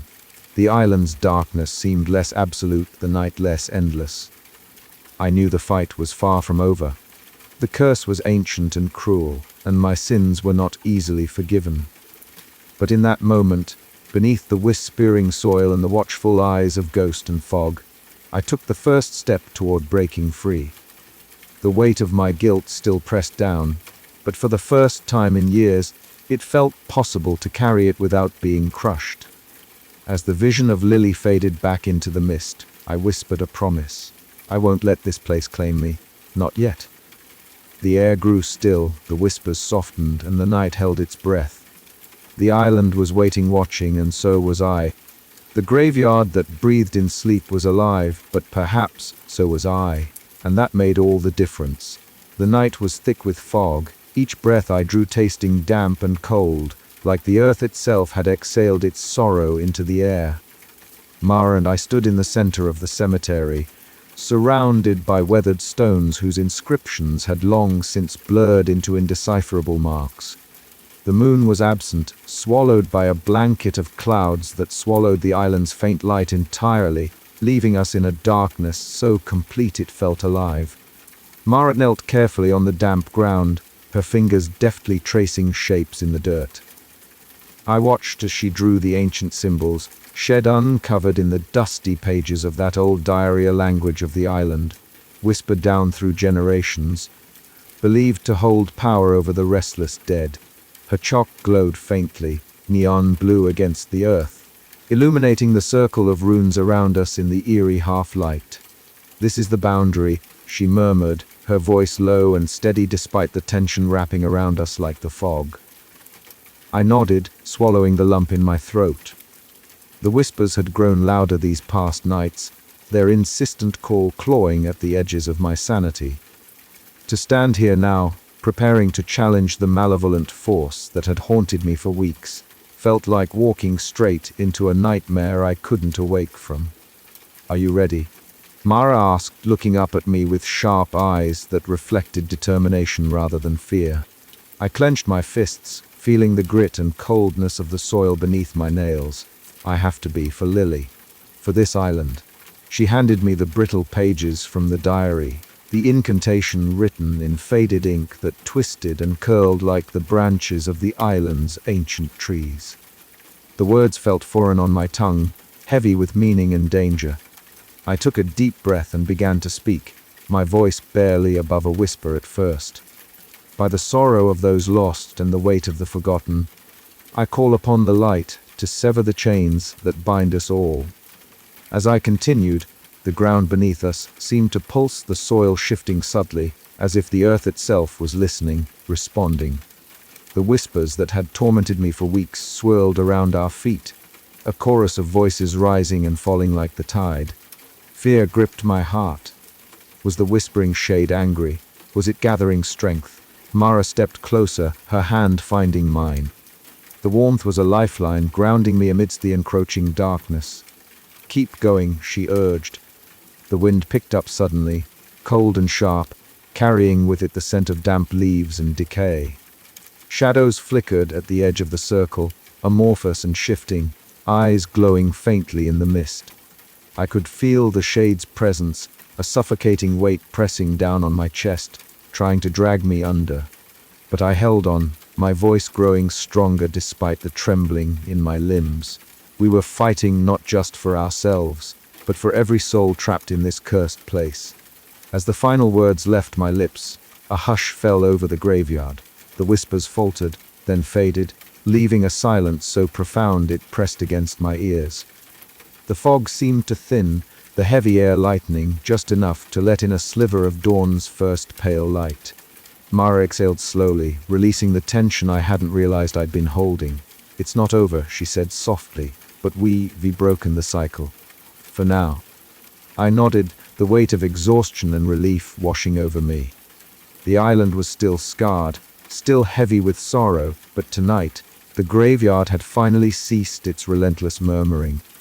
Yet even as hope flickered in my chest, a part of me knew the darkness was patient. It would wait. It would watch. And when the time came, it would call my name again. For now, though, we had won a fragile peace. And that was enough to keep me moving forward into the uncertain dawn. The fog clung to the island like a suffocating shroud, thick and unyielding, as I stepped into the heart of the cemetery. The ground beneath my boots shivered, a subtle tremor that soon swelled into a low, almost imperceptible rumble. Around me shadows twisted and writhed darker than the night itself, coalescing into shapes that defied the natural order. The whispering shade was here, its presence a living nightmare born from the soil and sorrow of this cursed place. I clenched my fists, the sting of dirt beneath my fingernails a reminder of all the nights spent digging graves, burying secrets as much as bodies. My breath formed clouds in the cold air, mingling with the damp scent of earth and decay.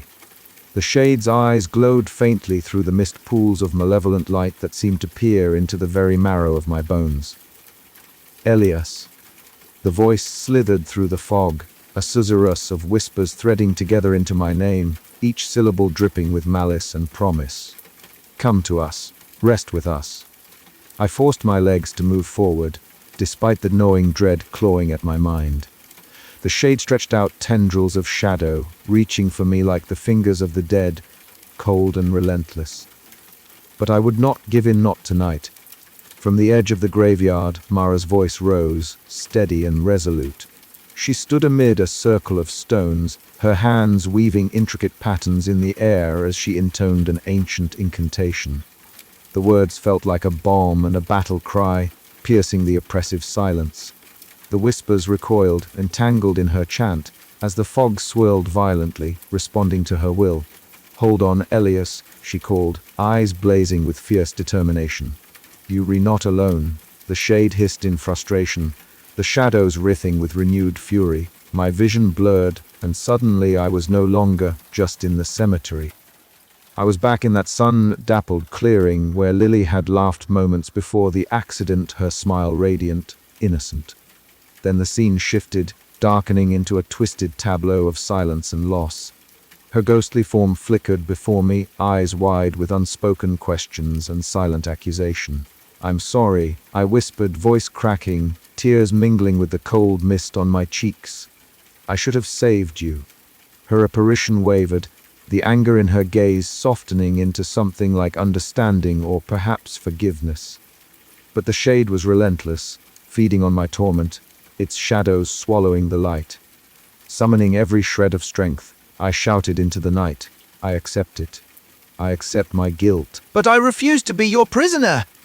The ground trembled violently, the whispers rising into a deafening roar that threatened to shatter my sanity. Shadows recoiled as a blinding light erupted from my chest, fueled by raw, painful acceptance. The shade screamed a soundless, soul-wrenching cry before dissipating into the earth, leaving behind only a cold, eerie silence. I collapsed onto the dew-soaked grass, chest heaving, every muscle trembling. Mara rushed to my side, her hand steady on my shoulder. "It's not over," she said softly. "But you've broken its hold for now." As dawn crept over the horizon, the fog began to lift, and with it, the suffocating weight that had held this island in thrall. I looked once more at the cemetery, quiet, still, but forever marked by the battle waged beneath its sodden earth. The whispers had paused, but the memory of their call lingered, a haunting refrain beneath the rising sun. And in that fragile silence, I found the faintest glimmer of hope, a chance to finally lay the restless dead, and my own tortured past, to rest. But the island had its secrets, and I knew deep down the shade might return. After all, some shadows never truly die. The night air was thick with fog, curling around the gnarled trees and moss-covered headstones like a living thing. I stood in the heart of the cemetery, the earth beneath my boots pulsing faintly, as if breathing in rhythm with the restless souls it held captive. Around me, the whispering shade coalesced into shifting shadows, its faintly glowing eyes watching, waiting. the oppressive weight of its presence pressed against my chest, a dark tide threatening to pull me under. But tonight, something was different. Tonight, I wasn't running from the past. Tonight, I wasn't trying to silence the whispers or ignore the voices that clawed at my mind. Tonight, I faced them. "I'm here," I said aloud, my voice raw but steady, cutting through the thick silence. "I know why you're here. I know what you want." The shades' murmuring grew louder, a cacophony of sorrow and accusation swirling around me. The whispers echoed fragments of my own guilt. Memories of Lily's laughter turned to screams, the accident I could never undo. But instead of shrinking back, I took a breath and stepped forward. "I'm sorry," I whispered, voice breaking. "I'm sorry I couldn't save you. I'm sorry for leaving. I'm sorry for everything. But I'm not yours to take. Not tonight." The shadows flickered, their glowing eyes dimming for a heartbeat before flaring anew, angry and confused. I could feel the shade's grip loosening, the dark tendrils of its influence recoiling from my confession. It was as if by naming my pain, I was stealing its power. Beside me, Mara's voice rose in a low chant, ancient syllables that seemed to weave through the fog like a protective spell. She moved gracefully, lighting candles arranged in a circle of salt and herbs around us. The flickering flames cast eerie shadows that danced among the tombstones, pushing back the darkness, even as the shade writhed and hissed. "Keep steady, Elias," Mara urged, her eyes sharp and unwavering. "You redoing this. You rebreaking the cycle." I closed my eyes and reached down, letting my trembling hand brush against the cold, damp soil. The earth beneath my fingers felt strange, no longer cold and hostile, but faintly warm, alive in a way that didn't terrify me. A fragile connection sparked between me and the island, between the living and the dead. The whispers faded, retreating to distant murmurs barely audible over the chorus of the night's natural sounds. The heavy fog began to lift slowly, revealing the worn faces of headstones bathed in pale moonlight. For the first time in months, the cemetery felt quiet, no longer a prison of torment, but a place suspended between worlds, fragile and still. I opened my eyes and met Mara's gaze, the exhaustion in her face mirroring my own. We had risked everything tonight, confronting the ancient darkness that had fed on generations of sorrow. But in that moment, hope flickered a fragile flame against the encroaching shadows. "It's not over," Mara said softly, "but the shade's hold is breaking. We've bought the island some time." I nodded, feeling the weight of my guilt begin to shift. Not disappear, but become something I could carry. The cycle wasn't broken yet, but for the first time, I believed it could be. And as the first faint light of dawn touched the horizon, I whispered a promise not just to the restless dead beneath the soil, but to myself. I would fight to keep this fragile peace, no matter the cost, because some graves should never be left to breathe in darkness. But perhaps, with courage and acceptance, even the deepest shadows could be chased away by the light. The island was still holding its breath, but so was I. And neither of us would falter, not tonight. The fog had thinned just enough to reveal the worn gravestones scattered across the island cemetery, their moss-covered surfaces glistening faintly in the pale moonlight.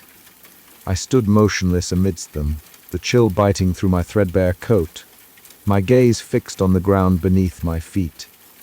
The whispers, the murmurs that had haunted me relentlessly for weeks were fading, retreating back into the earth as though exhausted by some unseen force. It was as if the cemetery itself was exhaling a long, shuddering breath, releasing its hold on the restless dead. Yet, where there had once been a cacophony of voices calling my name, there was now only a heavy silence, dense and weighty, pressing down on my chest like a stone. Mara was nearby, her lantern casting a warm glow over the oldest tombstones. She knelt beside one, tracing the faded inscriptions carved into the granite with careful fingers. "The island's sorrows," she murmured, her voice low and reverent, "have always been buried here, entwined with the land itself. But tonight it seems that burden has begun to lift." I nodded, though the relief I felt was tempered by a gnawing unease. The shadows lingered longer than they should have, and the silence felt less like peace and more like the calm before a storm yet to come. "Do you think it's over?" I asked, my voice barely above a whisper. Mara looked up, her eyes reflecting the flickering light. "For now," she replied. "But grief like this doesn't disappear overnight. It seeps into the stones, the soil, even the air.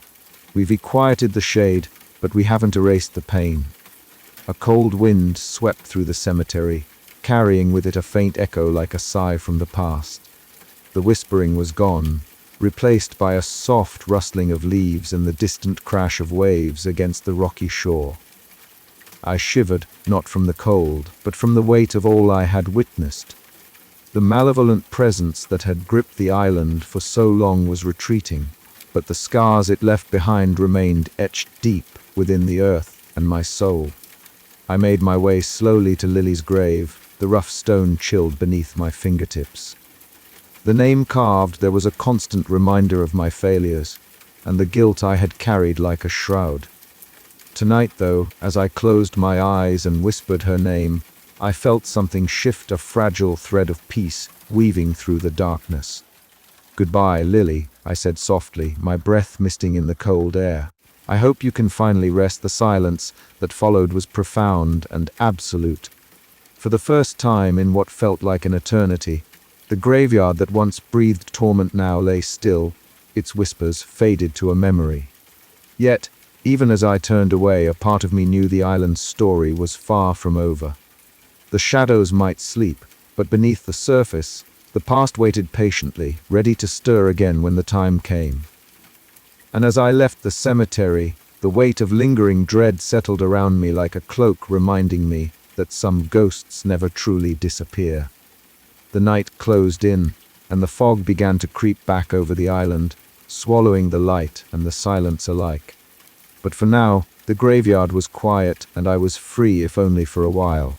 The first light of dawn seeped through the dense canopy of fog that had clung stubbornly to the island all night. I stood at the edge of the cemetery, the earth beneath my boots still damp and cold from the lingering breath of night. The whispering had faded to a distant murmur, as if the graveyard itself was exhaling a long-held sigh of relief. The stones, worn and mottled with moss, caught the pale golden hues of the sun as it slowly ascended, casting long shadows that seemed less menacing than they had for so many nights before. The air was crisp, each breath visible in the chill morning. I inhaled deeply, tasting the salt of the nearby sea and the freshness of the island's ever-present pine. For once, the oppressive weight of the whispers did not press down on my chest. Instead, a fragile peace settled over me, a tentative balm to the years of torment. I traced my gaze over the rows of graves, each marker a story, a life, a memory whispered into the soil.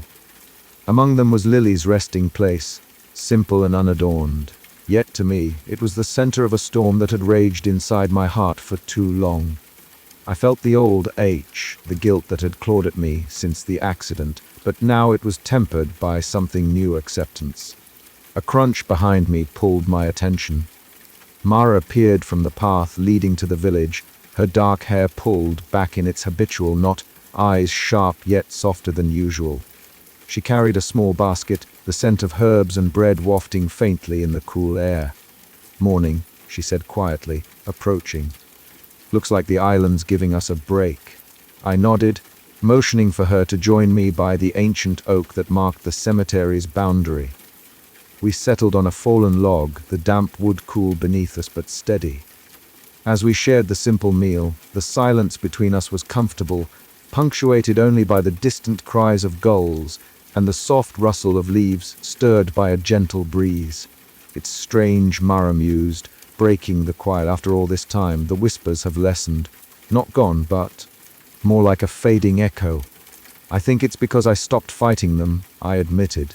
For years, I tried to silence the voices, to outrun the guilt. But it clung to me, like the fog. Now I'm trying something different, acknowledging it. She looked at me, her gaze steady and understanding. That's courage, Elias. It's not easy to face what haunts us. We spoke then of the island's future, of the fragile hope that the curse might one day be broken, that the restless dead might finally find rest. Mara's knowledge of ancient rituals and lore was a beacon in the darkness, and her friendship a tether to the living world I so often felt distant from. Later, as the sun climbed higher, I walked alone to Lily's grave. The wild flowers I gathered from the roadside were humble thistles and daisies, bright against the somber stone. Kneeling, I laid the bouquet gently on the earth, my hands trembling as I traced the letters of her name. "I'm sorry, Lily," I whispered, voice thick with emotion, "for everything. But I promise I won't let the past chain me anymore. You are a part of me always, but I'll carry your memory without letting it drag me down."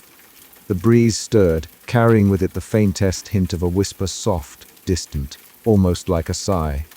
I closed my eyes, letting it wash over me, not with fear, but with a quiet acceptance.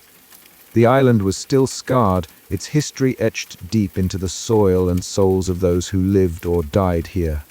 The shadows might linger in corners, and the whispers might never fully cease. But for the first time, I felt something I hadn't dared to hope for: peace.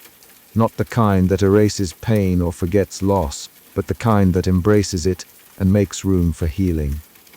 As I stood and turned toward the path leading back home, the fog began to lift more fully, revealing a sky streaked with the soft pinks and blues of morning. The graveyard that once breathed with torment now seemed to sleep, if only for a while, and for me, that was enough at least for now. But even as I walked away, a question lingered in my mind, as persistent as the whispers once were. Could this fragile peace hold? Or would the island's dark legacy rise again to claim me? Only time would tell. Until then, I would carry my burden with a little less weight, and maybe, just maybe, find a way to live alongside my ghosts rather than beneath them. The moment I had feared and longed for arrived with the fragile light of dawn creeping through the thick, unyielding fog. For years, the cemetery had been a place of restless murmurs and invisible breath, the soil alive with whispers that clawed at my sanity. Now, standing at the edge of the graveyard, I felt the weight of silence settle like a shroud over the broken earth. It was the first quiet morning in what felt like a lifetime. The cold air was still, the usual chorus of desperate voices absent. Beneath the dense mist, the gravestones stood like silent sentinels, their names worn by time and sorrow.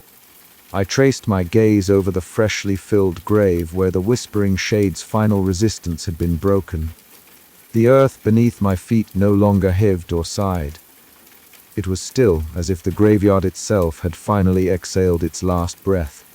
Mara was by my side, her sharp eyes reflecting the pale light, as she prepared the last steps of our ritual. We had come here many times before, her knowledge of ancient rites and island lore guiding us through the darkness. Tonight, however, was different. There was no frantic urgency in her movements, only a steady, resolute calm. We moved together with the rhythm of the island's heartbeat, chanting words older than memory, weaving hope into the fog. The wind stirred gently, lifting the mist and revealing the cracked stones and tangled roots that had long concealed secrets beneath their surface. Our voices rose and fell, fragile yet fierce against the silence that had claimed the graveyard. As the sun's first rays pierced the veil of fog, a warmth spread through the cold air, and for a fleeting moment, the island felt alive with possibility. Yet, even as the last syllables of the ritual faded into the morning light, a shiver ran down my spine. I could not shake the feeling that the shadows still watched, waiting beneath the surface. The whispering shade might have been subdued, but it was not gone. It was a part of the island's soul, woven from centuries of sorrow and death, and it would always linger in the whispers between the stones. I remember walking the cemetery's perimeter at twilight, alone and vulnerable. The fog had begun to roll back in, thick and suffocating, swallowing the world in its cold embrace. The silence was so complete it pressed against my eardrums, broken only by the soft crunch of my boots on gravel. I paused by a weathered headstone, fingers brushing the rough surface, and then it came a faint whisper. so soft I almost thought I had imagined it. It was a fleeting touch on my ear, a ghost of a name, a memory I had tried so hard to bury. The whisper was gone before I could respond, leaving me with the lingering taste of salt and fear. It reminded me that though the graveyard slept, it was never truly at rest. Guilt and sorrow were seeds planted deep in this soil, their roots twisting through every stone and shadow. As the island awoke, the community gathered near the shoreline, watching the fog retreat and the sunlight conquer the morning gloom. Faces were drawn tight with the strain of years spent under the curse's shadow, but there was a flicker of hope in their eyes. Mara stood among them, a beacon of knowledge and strength, while I lingered apart, my gaze fixed on the quiet graveyard that had marked me. I knew the scars of the past would never fully fade. The whispers might return with the next fog, the shade's hunger reawakening with every soul lost to regret. But for now there was peace, a fragile, trembling peace that offered a chance to heal, to forgive, and perhaps to live. The island, cloaked in fog and memory, breathed deeply once more.